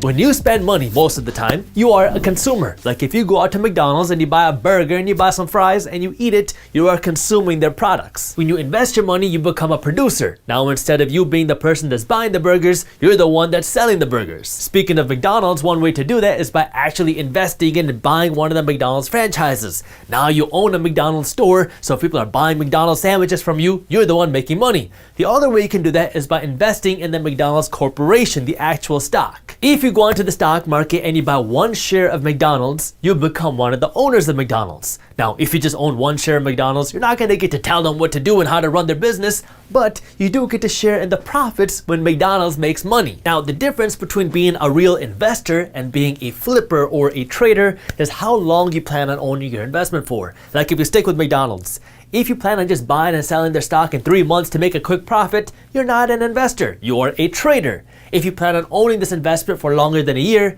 now you're classified as an investor. So if we draw this out, when you invest your money, you're using your money to be a producer, not just a consumer. Remember, when you're a consumer, you're just eating the product or using the product. When you're the producer, you're the one that's making money off of the product. So you're investing in being a producer, and when you invest your money, you have a time span of having your money invested for at least 1 year. What I want to talk about in this video is not just your regular investments. I want to talk about the investments you should be holding for your entire life, because they're a little bit different than what you might think. I'm going to be going over 5 different investment types in this video, so make sure you watch this video until the end. But before I get into that, I need you to do me a quick favor and smash that thumbs up button below, because the way the YouTube algorithm works, if you do not smash that thumbs up button, then YouTube is much less likely to show you and other people our financial news and education videos. The first is real estate for residential purposes for reasons that you might not expect. Now, when I say real estate for residential purposes, I mean real estate where people live in. So this can be homes or apartments. I'm not calling it residential real estate, because when people say residential real estate, that typically means we're talking about single family homes or small multifamily units up to 4 different units. When I say real estate for residential purposes, this can mean single family homes, or this can mean big apartment complexes where people live in. The way real estate investing works is like this. Let's say you find this house right here on sale for $100,000, and you go through the property and you think it's a good property in a good area. So then you come in, so I'm gonna draw you right here, and I'm gonna draw you with a nice mustache, of course. You come in and you buy this property for $100,000. Now you own this home right here, but you're not gonna live in this home yourself. Instead, what you do is you are going to lease this home out to this person right here, and maybe their family, and they're going to live in your property, but in exchange of this person living in your property, they're going to pay you $1,000 a month in rent every single month for them living in your property. Now, you can continue working your job like normal, or you can go on vacation or do whatever you got to do, and you will continue making this $1,000 a month every single month, because this person needs a place to live, and where they're living, they're living in your home. The reason I say you want to own real estate for residential purposes for life is because people will always need a place to stay, no matter what happens in technology and no matter what happens in the future. People will always need a home. You can compare that to the past, where people used to look at shopping malls and strip plazas as the thing to own in real estate. Well, as technology came and Amazon came and the shopping dynamic of the world changed, then shopping malls didn't become as attractive. There were people who made a ton of money in the strip mall and the shopping mall business. But now that industry is kind of dying because the whole shopping industry is changing. Same with office real estate. Real estate investors back in the day used to say that companies will always need a place to work. But then came the 2020 pandemic, and then people realized that they can work from home, which made office real estate not so attractive. Residential real estate is a little bit different because people will always need a roof over their heads. People will always need a bed to sleep on, and people will always need a home to stay in. That makes it a lot easier for you to own real estate for the rest of your life, because the only reason people won't want a home to live in is if people decide that they're more comfortable living on the streets. Now let's talk about why you don't want to own real estate for the rest of your life. So for the sake of this example, let's say over here you have a single family home and here you have an apartment complex, both of which you can buy for $1 million. And let's assume for the sake of this example that if you rented out both of these properties, after paying all of your expenses, you would be left with $70,000 at the end of a year. So you buy each one of these, and each one of these make you, let's just say, $200,000 a year in rental income, and then you pay for all of your expenses, your property taxes, your insurance, your maintenance, your management fees.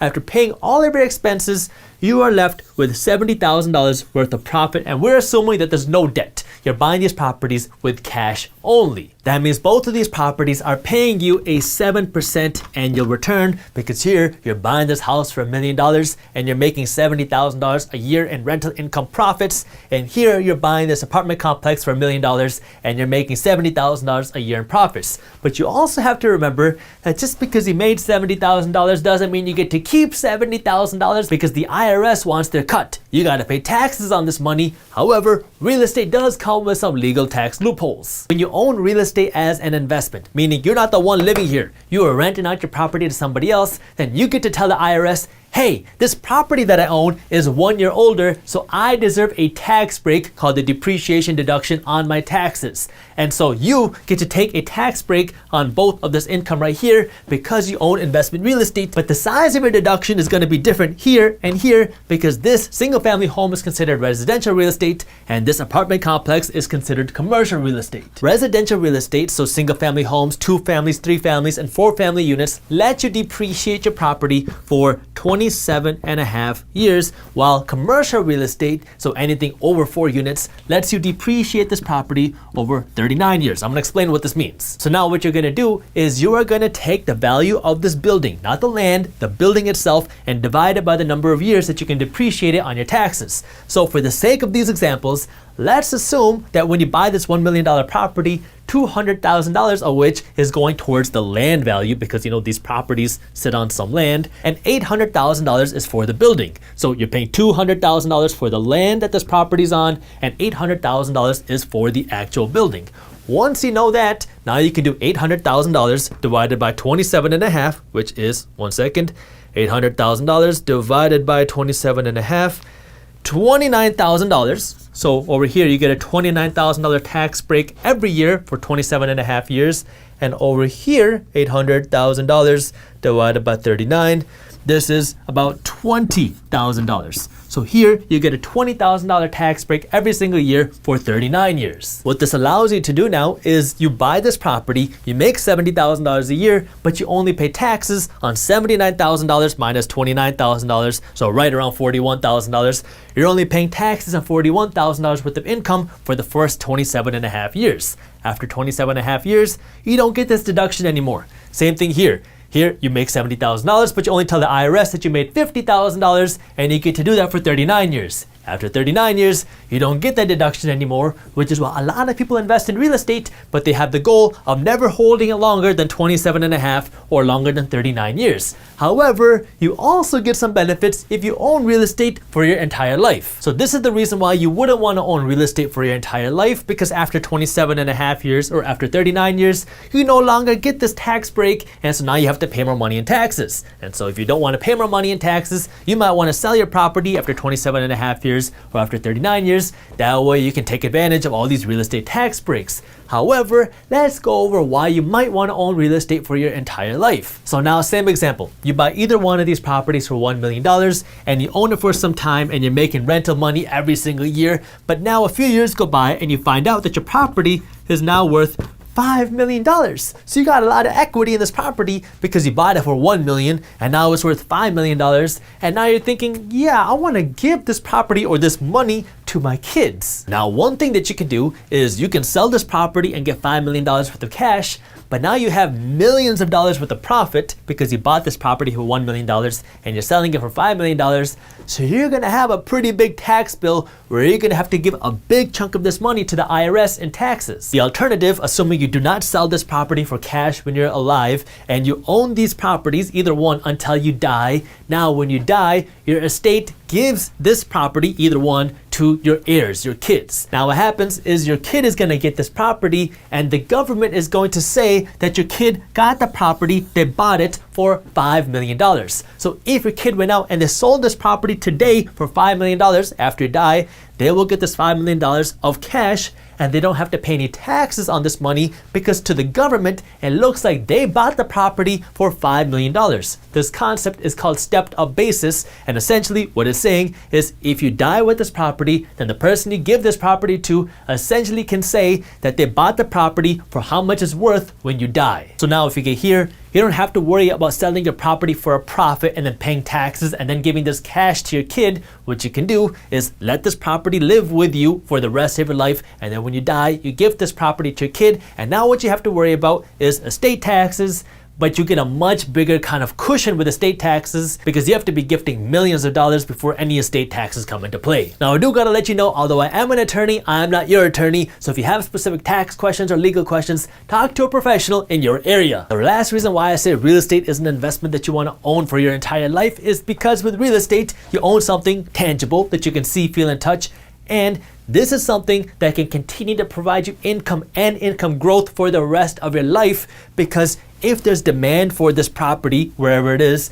then what you're going to see happen is more people are going to want to live there, which means the rent that you charge can go up too. So now as things become more expensive because of inflation, the amount of money you make every single year also increases because there's more demand to live in the property that you own. The second thing you want to own for life is the stock market in general. And when I say the stock market in general, I don't mean investing in stocks the way most people talk about investing in stocks. I talk a lot about investing on a YouTube channel, from real estate investing to stock market investing, which is why if you haven't subscribed to our channel yet, you should do that. But when most people talk about stock market investing, they're trying to find the next hot stock. How can you find the next Tesla or the next Amazon or the next Apple before it makes it big? Now, you can make a lot of money if you find the next hot stock, but that might not be something you want to own for the rest of your life because, well, Tesla could fail, Amazon could go bankrupt, and people might stop liking iPhones. Now, I know what you're probably thinking. Oh, Jaspreet, Amazon can't ever fail. They're a powerhouse. How could anything be bigger than Amazon? Well, that's exactly what people used to think about Sears. Sears used to be the monster retailer,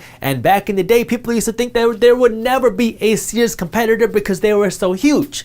Well, now times have changed, technology has changed, and Sears is bankrupt. Companies will change, technology will change, people will change, but one thing, if you believe in the United States and if you believe in the American economy, one thing that won't change is the economy. So if you believe in the American economy, what you want to be betting on is the American economy, because while companies like Sears might come and fail, and JCPenney might come and fail, and Circuit City might come and fail, and Hertz might come and fail, and California Pizza Kitchen might come and fail, the American economy has continued to grow. The closest way for you to get actual exposure to the American economy is to invest in the broader stock market as a whole, and that would be through funds like VOO and SPY. These are two different ETFs, exchange traded funds, which allow you to invest in the broader stock market because both of these funds give you exposure to the top 500 companies in the United States. So both of these funds give you exposure to the S&P 500. Now I want to give you a little caveat here because the United States economy and the stock market are similar but two different things. The economy is the economy. This is our companies, and this is how many people have jobs, and this is how well our economy is doing. The stock market is where people bet their money based off of how well they think the economy is doing. So while they're similar, they are different, because when people put their money in the stock market, they're betting that the economy is going to do well in the future. The way you invest in these funds is the same way you invest in any other company. You just go into your stock brokerage and then buy these funds, as opposed to buying something like Tesla or Amazon. Now, I should also remind you that when you invest your money, you are never guaranteed to make money. You might even lose money when you invest, which is why you should always do your own due diligence and never blindly listen to a random guy on YouTube. But when you invest in funds like these, now what you're doing is you are essentially betting on the growth of the American economy. You're not trying to get rich overnight. You are just betting on the slow and steady growth of the economy. If the economy is growing and our companies are growing and companies are making more money, well then chances are these funds are going to continue to make you more money too. By the way, if you do want to learn more about how to actually invest your money in the stock market and grow your money and find a good stock brokerage to use, our team put together a very comprehensive article that goes over all of that, and you can read it on our website, theminoritymindset.com, and I'll also link it for you in the description below. The advantage with owning something like this for the rest of your life is now you don't gotta worry about changing trends, because like I said before, companies will change, people will change, and technology will change, but the economy will continue to grow. So as companies come and go, these funds will kick out the companies that are not doing too good, and they will add in the companies that are doing better. So if a company is no longer one of the top 500 companies, it will get kicked out of these funds, and then these funds will add in a new company who is now one of the top 500 companies. Now the difference between owning something like this and owning real estate is, with real estate, typically you're investing in real estate for passive income. So you're gonna make your investing decisions based off of how much money you're making every single month. Here, you do get some passive income from dividends, but it's not going to be as much as the amount of passive income you're getting from real estate. However, you do get the stepped up basis here like you did in real estate. So if you invest $1 million here, and over your lifetime this goes up to $5 million, well, you could sell your investment and pay taxes and then give this money to whoever you want to give it to, or you can own these investments for the rest of your life, and if you don't have to use this money and you die with these assets, well, now they can go to your kids or whoever you want it to go to, and they will own these assets, and when they sell it, if they sell it for $5 million, which is how much it's worth when you die, they won't have to pay any capital gains taxes on that. The third thing you want to own for life is gold with an asterisk, because this should be a small part of your portfolio, no more than 5 to 10% of your entire portfolio, because gold is not there to make you wealthy. It is there to protect you against a worst case scenario type of situation. Your stocks and your real estate are what you own to fund your retirement, to create more passive income, and to build your wealth. Your gold is almost like financial insurance. It's there to protect you against something horrible happening in the economy. There's a few different ways that you can invest in gold. You can invest in companies that mine in gold. Now, you're not actually investing in gold, you're investing in companies that mine in gold, and as gold prices go up, these companies make more money because there's more of a demand for gold. Or the second thing you can do is invest in gold certificates. So now you're investing almost like gold stocks. You're investing in a fund that gives you exposure to actual gold. So a company owns physical gold, and now you're investing in a fund that this company created, which gives you exposure to their actual gold. So it's a little bit of a derivative, but it gives you exposure to physical gold. And the third thing that you can do is invest in physical gold bars. So if we're talking about owning gold, the ideal thing to do is own the physical gold bars, because that gives you the most insurance, because this is something you can see, feel, and touch, and it's something that you can control. Again, this should not be a huge part of your portfolio, and this should not be something you're stressing about. And if you don't have any other investments, you should not be worried about buying gold right now. The first thing you need to be worried about is buying the real estate, buying the stocks, buying the things that are actually going to make you money. Once you establish yourself, and once you have some real financial assets, that's when you can think about adding some gold, remember asterisk, adding some gold to your portfolio. Gold comes in handy in worst case scenario type of situations. So when we talked about investing in stocks, we're betting on the American economy, because if the economy continues to grow, well, then the stock market is going to grow. But if the economy completely fails and our dollar becomes worthless and people have no money, well, this is where gold could have value. Gold is the original currency, and a lot of people believe that if the dollar were to fail, then people would revert back to gold. If you remember back during the Great Depression, there were countries in the world that saw hyperinflation, where people would have to take literally a wheelbarrow full of cash in order to afford a loaf of bread, because then gold became so expensive.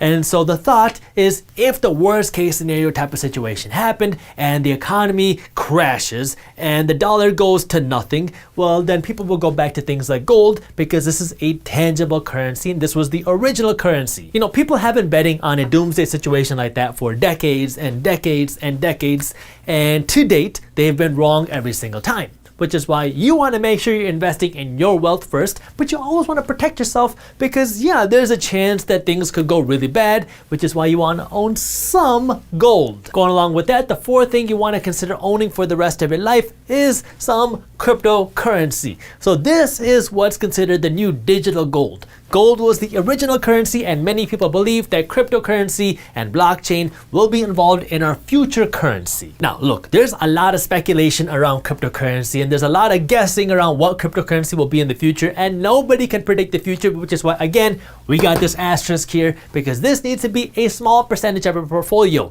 okay? This is not something you want to bet your entire life savings on. This is something where you want to put some money because there's a lot of potential with cryptocurrency and there's a lot of potential with blockchain. However, there's a lot of uncertainty around it. Again, this should not be your first investment. Get the things that are proven first out of the way. Own your stocks, own your real estate, own the things that are going to make you wealthy and pay you with passive income. Then once you do that, you can put some money here. And fifth, the last investment we're talking about that you want to own for life are commodities that you need to survive. So one way to kind of think about this is you might have heard examples of super wealthy people and rich people that have these bunkers in their homes that protect them against any nuclear blasts. And inside of these bunkers, they have food and rations that will survive them for years. Now, I'm not saying you need to spend $1 million building an underground bunker below your home, but you should consider investing in some commodities that people will need to survive. So one example of this is water. If you've ever seen the movie The Big Short, great movie by the way, which talks about the 2008 real estate collapse, at the end of the movie, they talked about how this guy was investing in water because we have a limited supply of water in the world and our demand and our needs for water keep going up. We need water in order to survive. It's a commodity to survive. And so this is not something that's going to make you rich overnight. But if the demand and the need for water go up and our supply of water is limited, well, this could create a real problem in the future. And so you want to be kind of a proactive thinker and start thinking about things on how to take care of yourself and your finances in this case. And one way that you can get exposure to that is by investing in, again, companies that clean or store water, or investing in water ETFs that give you exposure to the water commodity. Another thing that you can potentially consider is look at investing in a farm, an actual farm for your family, just in case, because we never know what's going to happen in the future. I mean, we have a lot of tension in the world, and let's say things go bad. If you have a farm, well, now you can kind of be self-sufficient. You can grow your own food and have things to take care of yourself and take care of your family. Again, this is a commodity to survive. Is this something that's going to make you rich overnight? No, but you're protecting yourself against anything. If you enjoyed this video, here's the video on how to earn more money that I think you love, and while you're at it, download a free money management PDF, and as always, keep hustling. Hiring a full-time employee is expensive. You have to pay their salary every single month, you have to pay for their benefits, you have to pay for their desk, you have to pay for their laptop, and you have to pay their FICA taxes. That's why many companies are now going the virtual route,